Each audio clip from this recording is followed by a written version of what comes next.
feels like the draft. Draft beat, draft beat, draft beat, draft beat. Draft beat, draft beat, draft beat, draft beat. Draft beat, draft beat, draft beat, draft beat. Draft, draft, draft. Draft beat, draft beat, draft beat, draft beat. Draft beat, draft beat, draft beat, draft beat. Draft beat, draft beat, draft beat, draft beat. It feels like the draft, draft, draft, draft, draft, draft. And away we go, ladies and gentlemen. Welcome back to another Tuesday edition of Draft Beat. Ladies and gentlemen, please say hello to my co-host and co-founder of Draft Beat. I got lightheaded from that Draft Beat. I'm not even going to lie. Franky, take it for a second. Wait, Lou, I thought we were talking about Perfect Match. This is the whole reason I came. Can we please? Did you watch all fucking 6 episodes? We got 6, by the way, not 4, 6. I watched 10 minutes right before the first episode. Oh my god, so good, so good. We'll definitely get into that. We have to have an emergency pod of Stream Beat pod when that shit's ready to go at the end of the season. But yes, that is Franky G. Franky, what's up, dude? How was your Tuesday?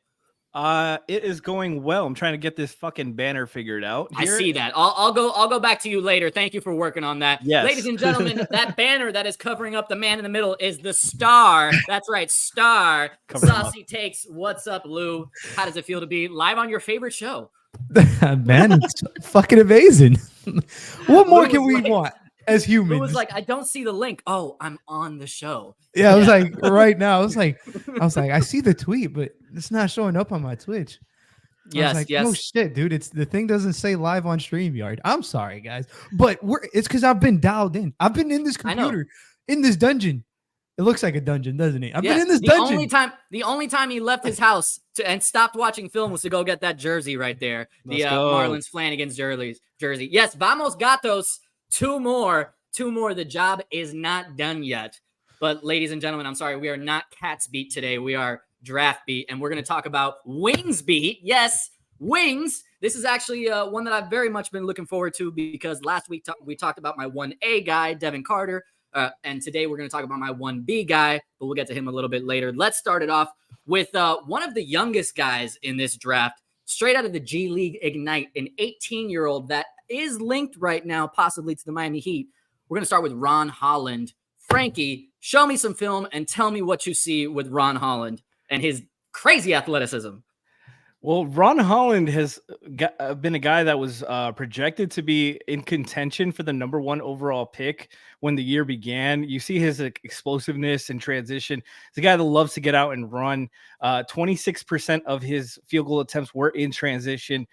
Finished 71% at the rim.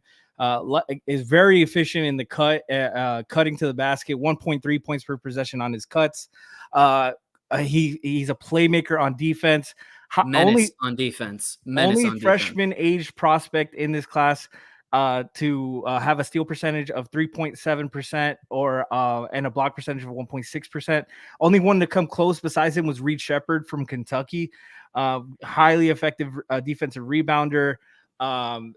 Hustle guy. Like right now, like that's what he can fit in his role right now. There's upside to be looked at because of his potential, because of his maturity, and his he's just like a Heat kind of guy. I listened to an interview of him, and he just when they asked him about the Heat and their culture specifically, he talked about all the little things they get done and just how they pick each other up and make sure they're on top of each other for their mistakes and not like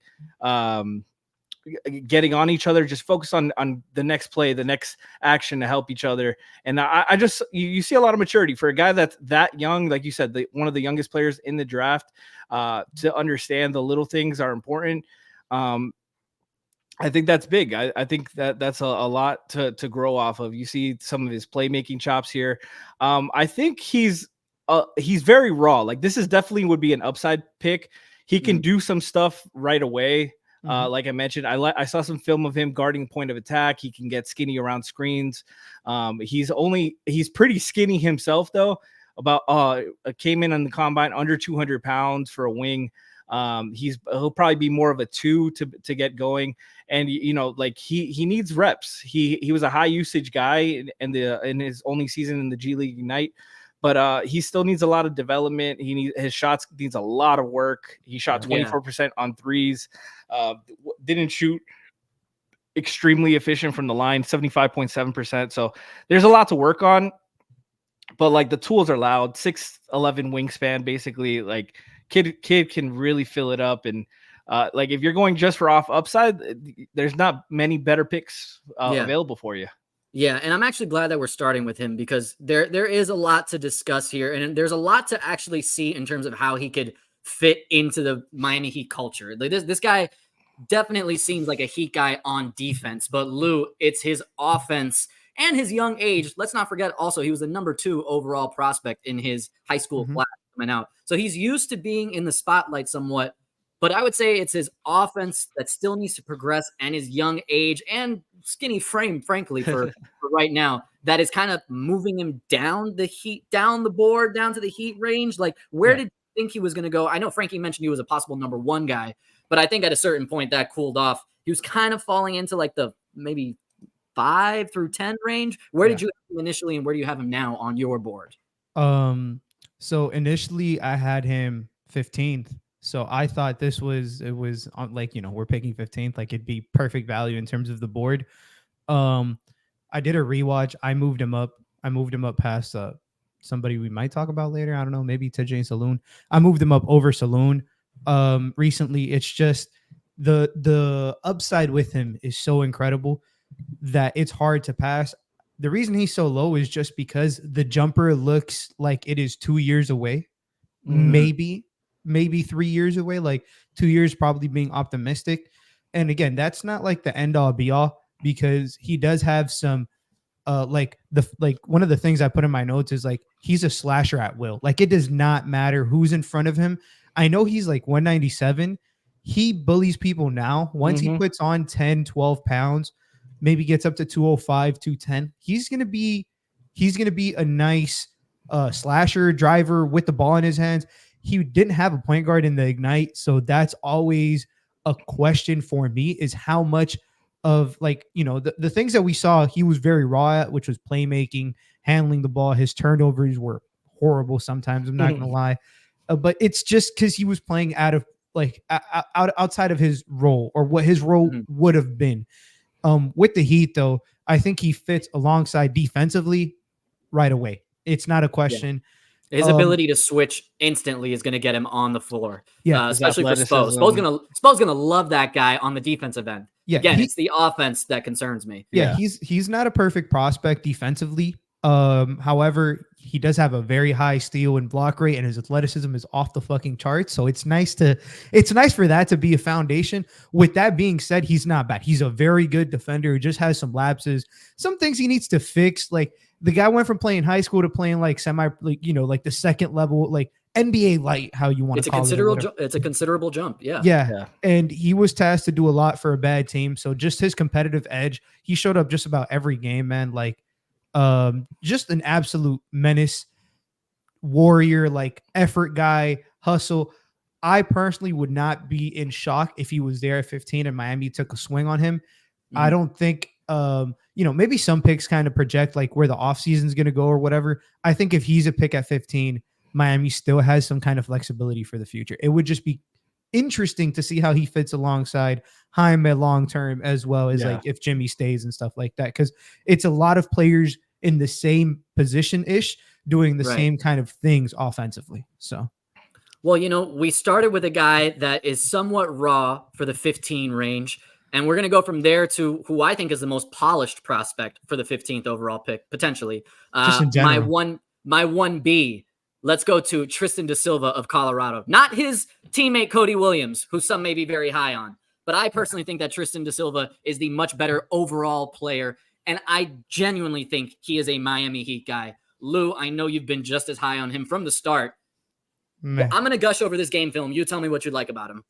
What is there not to like? Like, genuinely, like deep down in my soul, I think the only reason this guy is not getting considered in the top 10, I have him 6 on my board. I'm not fucking scared. But it's just the saucy take board. You hear that? And it's a teardrop between him and 7.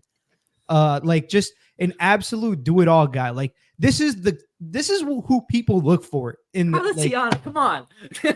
she's thanks. Man. Listen, I'm gonna sell you on him because players who are 6'10" with his ball handling, his ability to space the floor. He's not a shooter. He is a floor spacer. Those are two different things. It's not that he can shoot.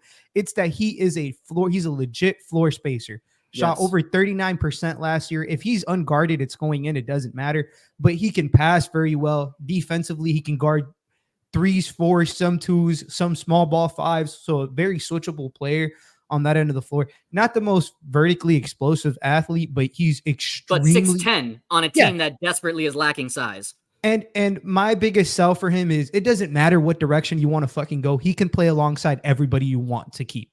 If you're gonna push in a Jimmy direction, he can play tomorrow. And if you're gonna push the Jaime, Jovic, Bam direction, he could play alongside those guys either and provide size. So it's like, it's the perfect in between guy.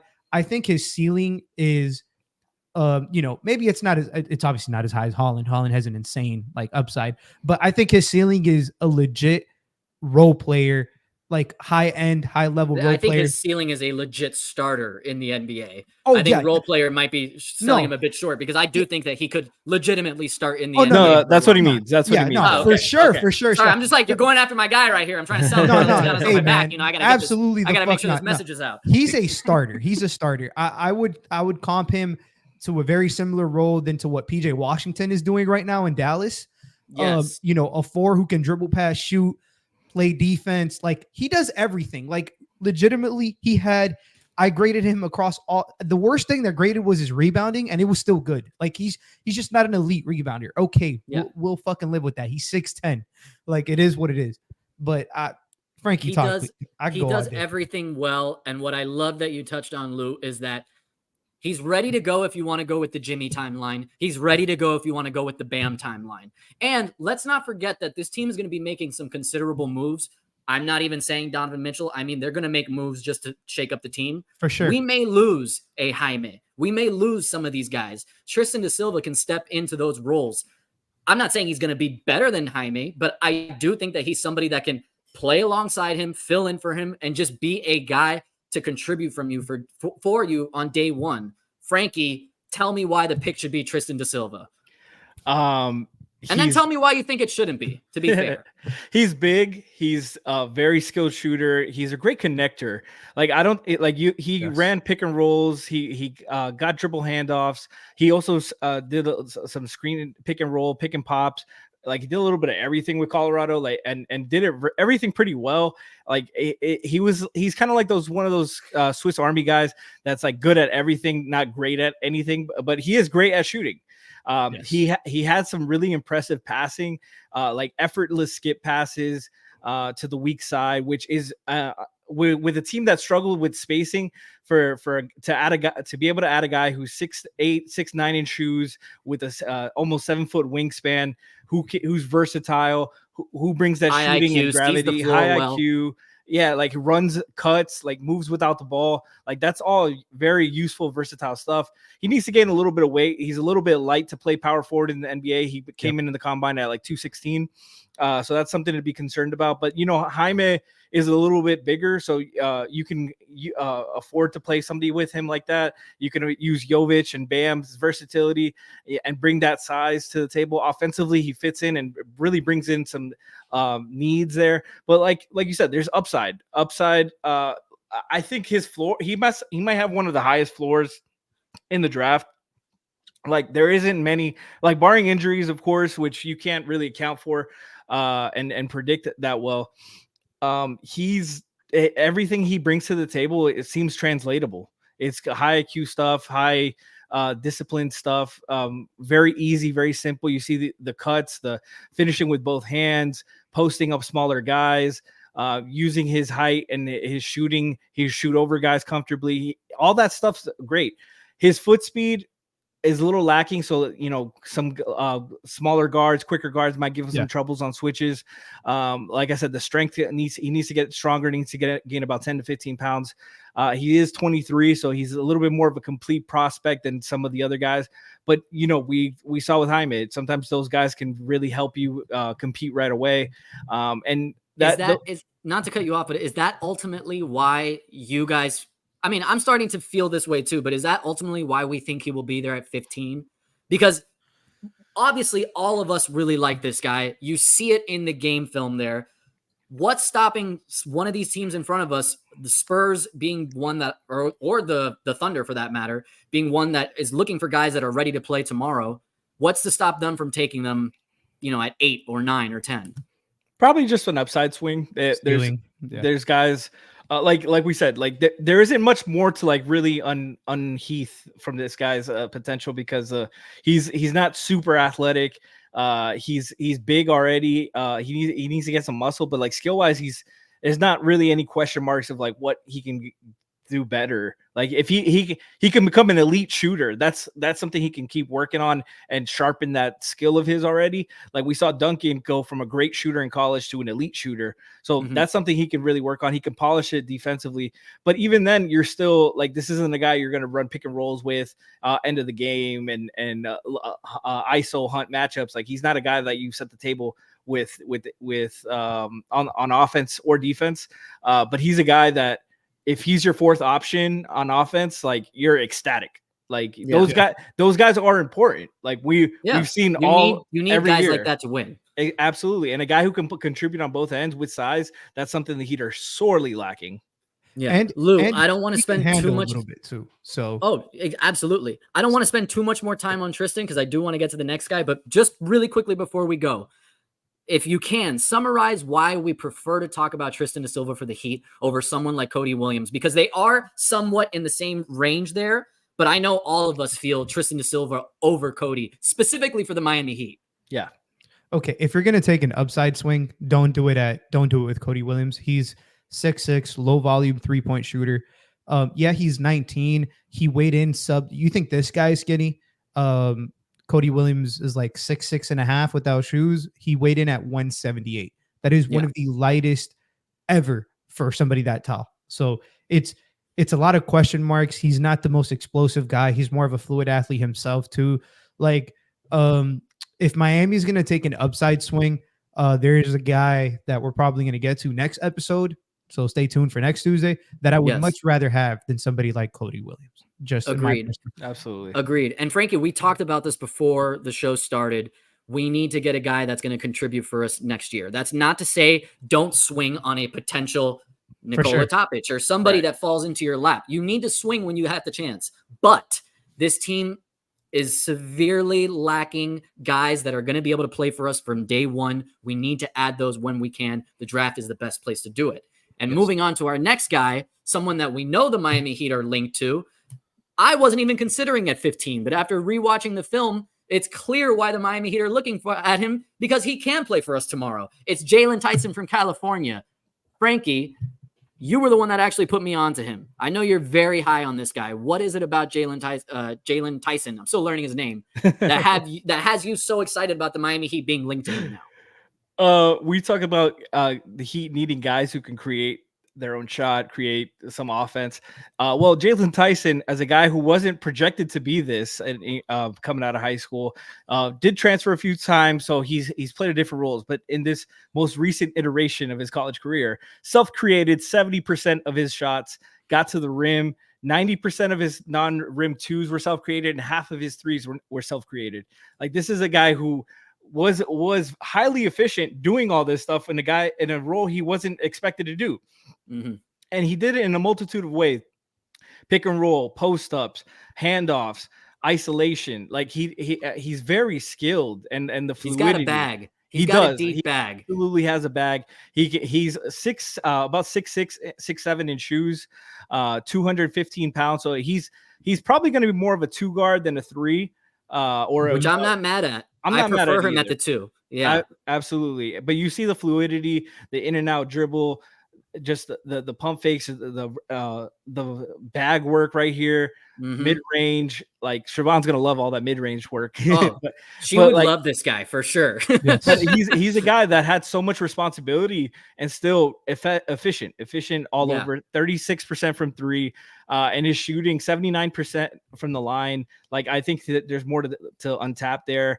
That's what has me excited, Franky, is that for as polished as he is right now, and he's seasoned, he's played a couple years in college, but I still see so much room for growth. And that's what's exciting about it. Absolutely. And we talked about Devin Carter's ability to rebound. Well, Jaylen Tyson averaged more rebounds than everybody, Tristan Da Silva, than Ron Holland, than Johnny Furphy, who we'll talk about next, Kashad Johnson, all these guys that their heat are bringing in. He averaged more rebounds than the as a two guard who had a lot on his plate. Right there. That's the one that got me excited. Yeah, I think there's more upside picks, but he's a guy that, like, if we look back in a few years and we talk about this draft and he's one of the better players, it would not surprise me. Yeah. Lou, where is he on your board? Because when you look at all the mocks right now, he's not close to 15. He's more in the 20 range. Where is he on your board, and where do you think realistically we will see him get taken on draft night? I actually think I have him 27. Yeah, I have him 27. So I'm a fan. Yeah, I'm a fan of him. I think like the simplest way I can compare him to somebody is kind of like he's the Jaime of this year's draft. Very polished, very good footwork. I'm not saying they're the same player, but like in the sense that they're both very high field guys, very good footwork. He plays a little different. He plays a little more perimeter oriented as opposed to Jaime, who used to play more mid post. But that's because he was asked to do it. But like here we see him posting up too. Like he has his bag offensively is very big. I don't know how much of that will translate. Is my concern. I think he does a lot of things good, but not anything great. Is kind of where I have some hesitancy. His defense was up and down throughout the season. There were moments when he locked in and I was like, oh, and then there are other times where it's like, why, like he's just missing simple rotations, not getting around screens. Some of that has to do with the load offensively. I wonder how much of it has to do with the load offensively. But he's definitely high field player, like very smart, good passer, very, like Franky said, good rebounder. Shot, I believe it was on catch and shoot threes because he didn't take many of them this year, but he shot a very good percent. Give me a second. Yeah, shot 37% on catch and shoot threes this year and shot 34% on 87 pull-ups from three. Like he's realistically, that's not going to be his role at the league. At least in my opinion, it shouldn't be right away, is to be a pull-up 3-point shooter. But it shows that he's able to do some of these things. His finishing around the rim gets a little clunky when he's around, like in traffic, he doesn't really elevate that well.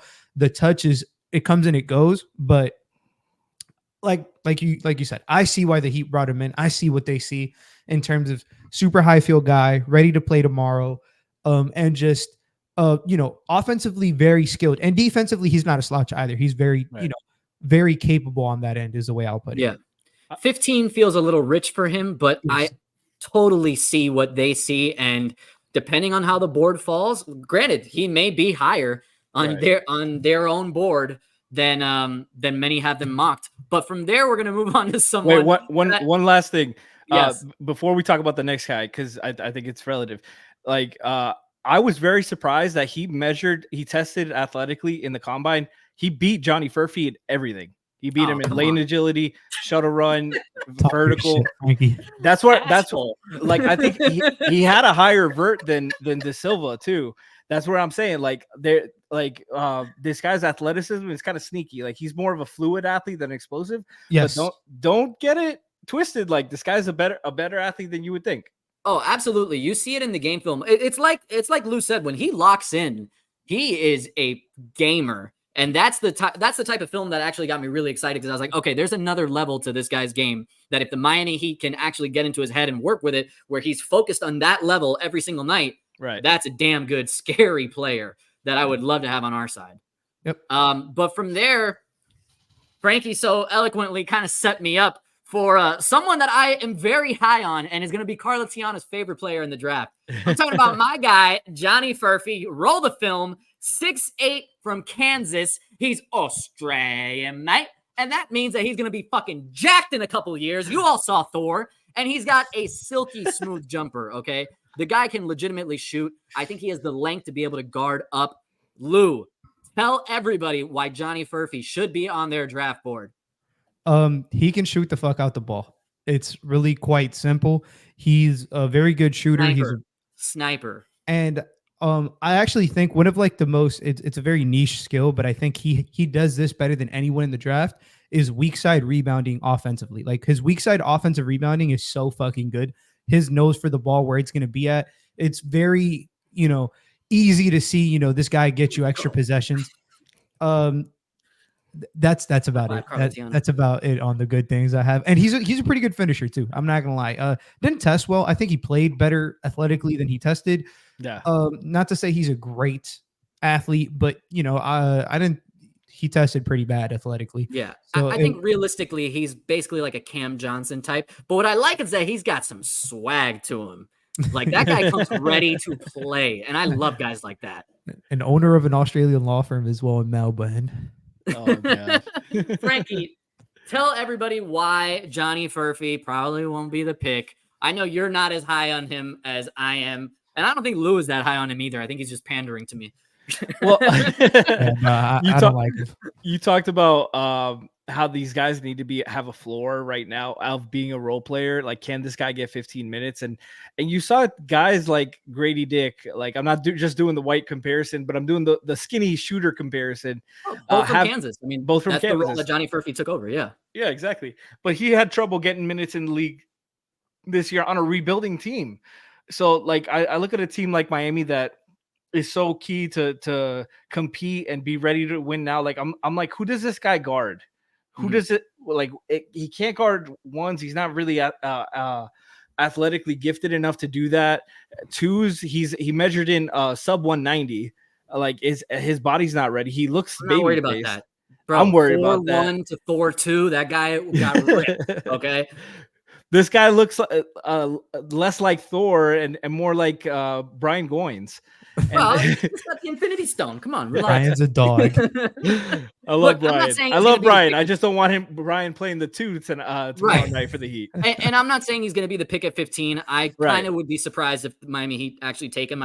It's not that I don't think he's a Heat guy. It's just, to your point, they need somebody that's going to step in and fill multiple roles next year. I don't think Johnny Furphy's that guy. But I do see a legitimate role player with some fucking, like, some real upside there. I think there is a lot to build on. But yes, it's going to take a little bit of time for him. He was also a mostly slasher shooter. Like he didn't really handle the ball at all in Kansas. He didn't really get to showcase like any other skills and stuff. I just think at 15, there's a lot more better potential guys who are more complete players who I would rather take the swing. Like, I'd rather take a lower ceiling prospect with a higher floor than Furphy at 15.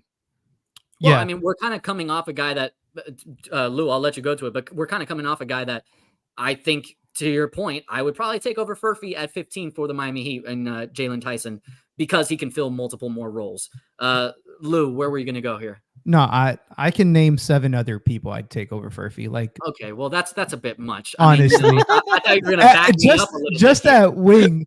No, but it's a legitimate concern when his best thing he could do is his shooting, but off of screens, coming off of pin downs, coming off of curls, he shot 2 for 19 in that category and has absolutely zero sense of where his feet go. That is a concern for me because those 2 that went in, I mean, they dropped in like nothing but net. No, but realistically, that's my biggest concern is if because he is a very good set shooter, but you're not don't take a fucking set shooter at 15. Please don't take a set shooter. You can grab one at 43. I just finished watching Jalen Wells. He's a fucking way better shooter, but it's totally it's little things like that where it brings up concern. The intrigue though is he played a role and he played his role to his team. He was a good cutter, a very good cutter. He was good at doing the little things, rebounding, getting extra possessions. Defensively, he's not the best, but he was also not horrible. I actually saw him with Franky on playback, and then I really didn't like him. I went back, I watched 2 more games, and I was like, Franky, I think I was bad. A little. Yeah, he's not horrible. I thought he was horrible. He's just, he's not going to be your defensive stopper. But I'm telling you, I think the length, he is going to be able to guard up a little bit. It's just, it's going to take some time for him. I don't disagree with that. Yeah. He's not coming in ready to go from day one, which is, again, something that we need to be looking at for the Miami Heat. Yes, we want potential, we want upside, but they got to be able to play from day one. Yeah, at 15, you don't want to draft a guy who's going to play for the Skyforce more than the Heat this year. Okay, Yes. You know what? Fuck you guys. Let's move on. I'm sorry, Carla Tiana. I listen, we'll buy his jersey. We'll be fans of him. But those were the guys that we were looking at realistically for 15. I think those are some important names. Also, they're all minus Furphy somewhat linked to the Miami Heat. Although we do know that the Miami Heat have been looking at Furphy and there is some interest there. Yeah. But from there, we're going to move on from pick 15 to pick number 43. And we're just going to really quickly talk about 4 second-round guys that I know that both of you are looking forward to getting into here in the second round. So let's start with Keshad Johnson of Arizona. Frankie, I believe this was your guy. Yeah, we saw the Heat brought this guy in for the workout. Guy who really worked on his game. He hit more threes this year than he did all his previous 4 years. Worked out really well in the combine. Had a nice performance there. But it just he's more of a 4. He's more of a 4 than a 3. But guy who played his role. Strong guy, 224 pounds, 6'11", 6'10" wingspan. Shot the three ball pretty well, 38.7%. And that's something he really had no strength at all. He hit like 28 total threes his first 4 years in college. So more of a developed product, but defensively switchable. I was watching the USC game earlier. He was guarding Isaiah Collier on switches. He was guarding their big man. He was you can put him on as a drop big. You can put him on switches. He can straight up guard guys, can maneuver around switches. And he's strong. He plays big. He rebounds the ball pretty well. And he played for a really good team where he had to play the role. And I think as a forward at the 43 spot, guy who tested well athletically as well. Like, I don't think you're going to get too much better from that. Like if they really like this guy, I can see why very clearly. You can do pick and roll, pick and pop. He's a solid, smart passer, attacks the basket pretty well. So there's some stuff to fill in that he can play right away. If you want to stash him in the Skyforce till he gets comfortable, you can absolutely do so. But I think he can compete and place like 10 minutes right away. Yeah, I could see him being somebody that eats up a couple minutes for the Miami Heat next year. At the very least, you'd probably keep him on just to battle and practice. That's a good practice body to have. Lou, what do you think about him? And then we're gonna get to his teammate, who I know you're a little bit higher on. No, yeah, I love Keshad Johnson. Like, I saw him yesterday, like a deep dive officially, and like he is. I think Franky loved him. And I think he undersold him as an athlete. He is a fucking menace vertically. Like, it is scary how high he can get to. 42-inch vert at 6'7". You don't see that shit, man. Like, literally, like there's plays on film where I'm watching. The fun fact, I was gonna watch Pelle Larsson, and I was like 3 plays into the game, and I was like, holy! I had 4 notes on him, just as how much of an athlete he is, and he can. One of the best recovery players defensively in this class. It sticks out like a sore thumb how good he is at getting chase down blocks. Like, I put chase down I don't know if anybody plays 2K, chase down artist on Hall of Fame, man. That's what he has. Like, clear as day. Like, people gain a step and he's there at the rim, meeting him at the rim. Incredible athlete offensively. Not the most polished guy. Like, you're not going to ask him to dribble. I don't think you should ask him to dribble at all. More of a 3-and-D or like a lob threat. He's really good. His catch and shoot's not bad. Yeah, his catch and shoot isn't horrible. Much improved. Runs in transition. A menace in transition. Like, he's just an athlete that plays a 4. Yeah, like he's a little smaller. Ooh, okay, yeah. That's probably that's why this is the first time I've ever even heard of this guy. I'm watching his film for the first time. No, yeah, but he's an insane athlete. And just a very he knows how to play within himself, and he doesn't do many things to fuck up your chance of winning, if that makes any sense. He's not a perfect player. That's why he's getting considered at 40. Well, that's why he's gonna be at 43. Yeah. Exactly. But with that being said, like, he had like 23 half-court dunks, just an absolute menace in terms of around the basket. Defensively, I think he guards 3s and 4s tomorrow. I think he can switch onto 1 through 5 in a pinch. I'm not saying he's going to be asked to lock those people down, but he provides you versatility on that end, which Miami. And he does a lot of the little things too, Yeah. which is, I think, why, Miami Heat would be so interested in him. Besides the obvious talent, but it's the fact that he's somebody that would buy into whatever system you're going to put him into. Yeah, 1 block per game, or per 36 minutes. You almost played 36 minutes, so it doesn't matter. But So, one Lou, block is very good. So, Lou, let me ask you. You sold me on this guy. Why the hell did you want to talk about Pelle Larsson, his teammate? Man, why not? Like, realistically, I like what I see already. So, yeah, talk him up. another. I don't know what's up with Arizona and having insane athletes, an insane vertical athlete, like 38 inches on the vertical. You can tell, like, he doesn't look out of place athletically at all. Very, very beautiful shot release, like gorgeous jump shooter. Good in pull-up situations, good in catch and shoot situations. And he measured, like, he's going to be like 6'7" with shoes, 210, 215-ish. Not the best wingspan. It's like 6'8", but it is what it is. Like, I think he's a 2 guard. Miami always looks for these, or I feel like they've, like, okay, Max Strus is kind of like the biggest name I can see. I think he's a better passer. His playmaking is like, it's a real thing. Live dribble passer, connective passer. He can do all of these things. And it's just, athletically, he's not going to be subpar. Defensively, he's not going to be taking advantage of either. I don't think he's going to be he's not as good of a defender as Keshad is a defensive menace. I was going to say, is that where he's lacking in comparison to his not teammate? even? I think he's a good defender. I don't think he's locked down, but I think he can guard 2s and 3s tomorrow. And just obviously, you don't want him on like Luka. I mean, nobody's going to guard Luka, but you don't want him on like the superstar guys. But he can guard secondary or tertiary options offensively, and that will not be an issue, in my opinion. But the things that really stick out are his jump shot. It's fucking pure. His pull-up jump shooting is pure. As well as, like, literally, like, per synergy, there's nothing he did wrong or at an average level. Like, he played great at whether it was spot ups, transitions, off the dribble, pick and roll ball handling. He was good at everything because that's what he is. He's a well-rounded, a very well-rounded player, and those players typically get to see a lot of minutes. So, Franky, do you prefer him or his teammate? And him, I mean Pelle. At 43, I think I would take a shot just because of the athleticism upside. Like, I think Pelle, there's a very good chance he goes undrafted and you can just swipe him up there. Way. I think so. I think he's a late second rounder. Just not somebody that I'm super high on. But he's a role player. Pelle or Furphy? Say it right now. Pelle is definitely more polished, but my thing is like Furphy. I mean Pelle. You got me fucked up now. Sorry, Pelle. And 340 threes attempted over his career, 39.7% for it from the 3-point line.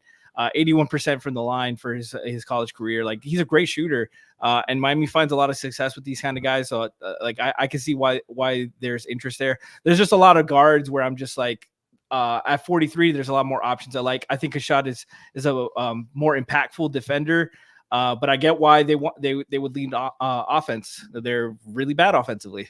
Yeah.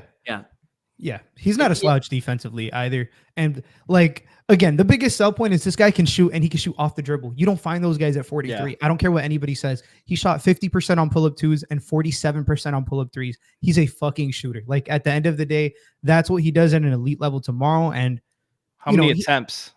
It was like 60. So that's not much. That was just last year. It was just last year, man. Come on, cut him some slack. It's kind of funny though, because he averaged. Because I was concerned because he only averaged. He only averaged 3 attempts a game from 3. It's because he drives very well off of those, and he dunks the ball quite a bit. If I'm being honest. Yeah, well, that first dunk that we saw was really nice. It's funny because I see the reason for both guys to be on Miami's board there for 4. I'd be cool with both of them. They're very different players in my opinion. Yeah. The difference on my draft board is like 2, so they're in the same team. Well, there you go. It's like picking hairs. And we're going to go from those guys over at Arizona State. Let's go over to another school where a very famous alum, guy that we almost traded for, I'm blanking on his name. Fuck you, Joe Cronin. Oh, Dame Lillard. Yes, he is from Weber State, Dillon Jones. Yeah, Dillon Jones, do it all forward for Weber State. Very talented passer. He's only about 6'6". He's not a great athlete. That's where I was concerned about if they are interested about him. He's more of a high IQ guy. Wasn't great talent level, but he did everything for this team. He shot the ball pretty well, 85% from the line, 9.8 rebounds, 20.8 points per game, 2 steals. Like he's on the street. Yeah, like 5.2 assists to 3 turnovers, and he dominated this conference. Very, very successful player.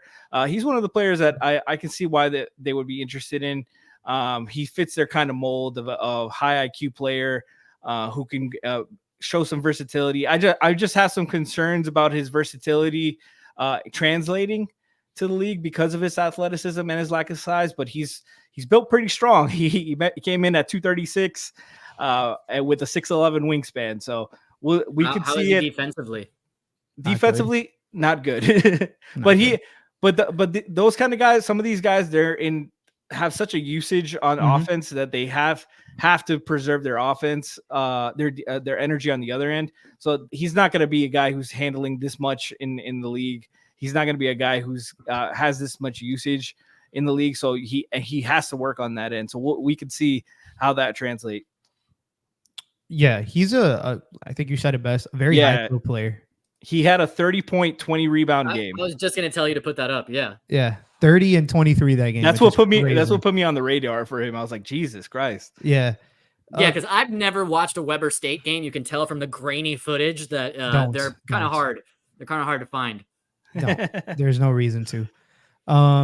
He's cool, I guess. I don't like him. I think it's difficult to, not that I don't like him. It's just very hard to, okay. I like player comps, but like, don't pigeonhole players. But at the same time, there is nobody in the league today that does what his role could be at the next level. Like, he's very difficult to find a direct comparison to, or like even like a role comparison to, because he's like 6'5". He's built like PJ Tucker. He's like 6'5", 240. Not the best shooter, at least off the catch. Like, it's a slower release. Not the best athlete. And then you're like, okay, cool. PJ Tucker, similar build. So does he play defense? Not really. Like, struggled defensively. And then with that frame and that build, he struggled against bigger players, which, maybe that would have been my saving grace to be like, okay, this guy can guard, maybe some fours in a pinch, small forward, again, like this, what Spoelstra loves. So I was like, maybe that's his role at the next level. But like, he really struggled against bigger players. Like, his footwork in the post wasn't as good. His strength didn't hold up. He's better at going into people than absorbing contact. But super high field guy. Maybe if the role lessens, there's some genuine like upside there to like at least be a decent role player. I hope they're not considering him for 15. I would be much happier with sure they're not considering him for 15. Yeah. Really quick before we move on to the next guy, I just want to ask, how is he off the ball? Because I'm seeing so much of him handling. You couldn't see him off the ball. Has he spent any time off the ball? No. His usage was really high. He cut 9 times all year. 9 times. Yeah. That tells you how much he was off the ball. I'm not a fan. I'm not going to lie. Like, I could see offensively why we're looking at him, but there's so much more especially to what the Heat are going to make you do to be able to be on the floor, that I think it might be a really long time until we could actually see him being called up. He had a 29.5% usage. Yeah. Jeez. Very similar to Jaylen Tyson's role offensively. Very similar. Just, I think Tyson did everything he does at a better level. Like, and he's younger. And he's, like 2 years younger. Yeah. Jaylen was also playing off the ball at times too, right? Yeah. I mean, he wasn't handling it as much. Yeah. Jaylen's more of a 2, but he did have to play the 1 a lot. Dillon was like a point forward for them. There's other guys that we don't have film on, but that we were talking about that are potential wing guys as second rounders or undrafted. Like we talked about Isaiah Crawford, from Louisiana Tech, Baylor Shireman from Creighton, Bobby Clinton, Nikola Jurisic. I don't think Nikola's going to last to 43, but he's there at 43, sprint to picking. Yeah, that's pretty much. There was one more that I know Lou wanted to touch on. because we had him here. Oh, it was just Harrison briefly. Ingram from North Carolina. Oh yeah, Harrison Lou, Ingram. tell me why you're so high on Harrison Ingram for 43 in particular, the second round. Yeah. For Miami, I think he fits a role tomorrow. Like, incredible rebounder, one of the best rebounders I've seen in this whole class. And it's not like his rebounding was for Weber State where people were boxing out. He was legitimately having to rebound against fives and doing a good job at that. Like, averaged damn near 10 rebounds per 36 minutes, and he played almost 36 minutes. Shot almost 40% from three. The free throw percentage is kind of the biggest question mark because like his 3 percentage was good, but he didn't shoot the best from the line. But defensively, again, like 2 through 4 right away, some ones, very lanky, gets in passing lanes, he's a very active defender and a very good connective passer. I think he does that a little bit better than Kashad, but Kashad is just a way better athlete. Like realistically, Kashad is a different tier of athlete, but 6'7.5", or 6'7", 7 foot wingspan, 235. Like he's built for like, solid frame to play tomorrow, good rotational guy, and won't ever be a star, but he will be, for 43, you're not looking for a star. You're just looking for a rotation player. And he Looking could for definitely somebody to outkick their coverage in terms of the pick that you're taking them at. And An to be innings honest, eater. of the guys that you guys showed me, I like Pelle, but Keldon Johnson, or Kashad Johnson, excuse me, from Arizona. He was my favorite of the ones that you guys showed me. Obviously, I've watched him a ton, so I can say that he should be the pick there.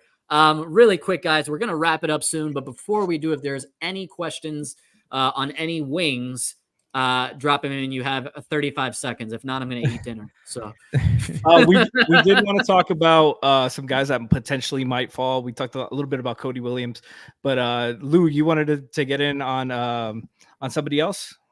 I just wanted to real quick, because I know he's been mocked around us pretty heavily, and I think Jeremy Wu from ESPN just mocked him to us yesterday as Jacobe Walter. Everybody loves to say, oh, he's the next KCP. KCP played his defense, guys. Let's keep it a band 50. He's cool. Great shooter, but that's all he does. That's great. Literally everything else is a work in progress. Don't fall for the hype just because ESPN is mocking him to us. Not shitting on ESPN, but he's been mocked. No, you should. Consistently. You put in way more hours. Yeah, man. Fuck Jeremy. No, I'm kidding. I don't know Jeremy. He's probably a nice guy, but I'm kidding. But it's just I just don't get the whole appeal with him is a 3-and-D guy, but the second part of that is defense, and he does not provide that. It's super inconsistent. Played a lot of zone. Misi, who was their center, Jalen Bridges, who's another guy who possibly for 43 is very good. They did a lot of that. Plug in the holes defensively just because he wasn't the best. Not saying it was all his fault, but it's just at 15, don't take a guy who's just a shooter. Needs to be able to put a lot of heroism. Bro, so much. Hero He's a great pull-up shooter. Oh, way better. It's not even. It's not even fucking fair. close. People Tyler, have this revisionist. Tyler Hero was a good prospect. Yeah, and Tyler was he showed playmaking flashes. He showed touch around the rim. He showed that he had a floater. Jacobe Walter doesn't show any of those things. All he shows is that, wow, he could be a movement shooter. His baseline out of bounds, pop to the corner 3 is fucking immaculate. But other than that, I'm good. Second round grade. Franky's trying to bait me with this question. No, he totally got me. So if Hero was put in this draft with his current skill, but hold on, this is important. If Hero's put in this draft with this current skill level, as in where he is today, is that how we're taking it? Yeah. Which pick does he go at? I would say probably top 5. Definitely not top 3. I think he wouldn't be tier 1, but you could start making an argument for 4 through 8 pretty comfortably. I'm totally okay with that. That's exactly what I'm saying. Drip draft. I'm thinking college Hero, because college Hero didn't shoot the 3 ball well. That's fair, because he's progressed so much since then. If you want to go with where he was coming out of the draft, it was projected. He still should have been top 10. I mean, no. He should have been top 10. He should have been top 10. Yeah, but he's just the 3-point percentage wasn't a strength of his. It was a lot of projection because of his free throw percentage was so high. But yeah, some of the issues still size, defense, playmaking. You'll see other guys with higher potential. But as hero, as he was out of college, he would definitely been a lotto pick this draft. Yeah, no, I totally agree. I wasn't exaggerating when I said top 5, but if you want to give me top 10, I'm okay with that. I just think in particular in this year's draft class, because there's not a, Wembanyama or right. someone that is like the crown jewel of this draft class, that like it really is up for debate on who you want to see in your top 10. And Tyler Hero was a bona fide like top 10 talent. So he would be in the top 10 in this draft. I think Topic is projected to go 8, and I don't think Hero is better. No, but even before the knee, he was projected to go top 8. No, but that's because people don't know how to fucking evaluate. But I digress. He's top 3, in my opinion. I'd take Topic top 3 if I was Wizards. If I'm Washington and I have fucking nothing, best guarantee. I don't care if he's missing half the season. I'm sprinting that pick. Yeah. Well, honestly, or Castle. I'm drafting him. I'm telling him, hey, you're not going to play at least half the season. Yeah, for sure. I'm not playing you until I know both knees are right. But no, we hear you, Carla Tiana. Trust me, we're on the same boat. But I don't think he's going to be there at 15. I don't think so. Like either. I said, it's going to be the first team that clears him medically.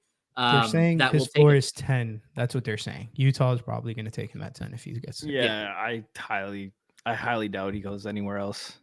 Yeah, I think Carlatiano, we probably got a better chance at Furphy being the pick at 15. Fuck no, dude. Don't even say that. And with that, Draft Beat is going to wrap up its Wings coverage. Join us next week, same time, same place, 7 p.m. on Tuesday, where we will be discussing, I just had a stroke there, we will be discussing the bigs of this draft class, and we will see if there's anybody there at 15 that Miami Heat should be looking at. On the way out, Franky, Lou, oh, yes, thank you, Franky. Look at this beautiful Miami Heat Beat Pride image we got on the screen right now. Please, people, buy your T-shirts. Be on the lookout for our very special charity drive episode where you can donate and win some other cool prizes. But look at how great this image is. The one good thing Brian has done besides forming Miami Heat Beat. Look at that. That's amazing. Make sure you buy those T-shirts. Make sure you support Franky, Lou, anything on the way out. I got my oven at 350. I'm ready to put in that turkey dinner. Just real quick, just to go over some of the names that we've heard the Heat linked to. So we've gone over Ron Holland, Devin Carter, Dillon Jones, Kashad Johnson. We're going to be going over a couple more of these guys next week for the Bigs draft. You'll hear us talk about Zach Edey, Khalil Ware, Tyler Smith, and others that the Heat have been linked to or should probably be interested in some way or another. But thanks for supporting us, guys. If you guys have any questions, please drop in the chat, have them at us, and we'll bring it into the show next week. But thanks for supporting us, guys. We do a lot of work for this. We lose a lot of sleep during this time of the year, but this is exciting. This is fun for us, and we appreciate you guys listening and tuning in. Yeah. Lou, anything on the way out? No, man, exactly what Franky said. Keep tuning in because, next week we're going to have some interesting discussions, a lot of polarizing players, per usual. I guess, where the ad is. You can ask me anything on Twitter. It's pretty, so we can bring it onto the show, and we like to just chat it up over there too. So thank you guys, but tune in for next week. Lou has it right there under his name, 15 days away. The only place that is going to get you ready for pick number 15 right here on Draft Beat. Play the music. It feels like the draft. Draft Beat, Draft Beat, Draft Beat, Draft Beat. Draft Beat, Draft Beat, Draft Beat, Draft Beat. Draft Beat, Draft Beat, Draft Beat, Draft Beat.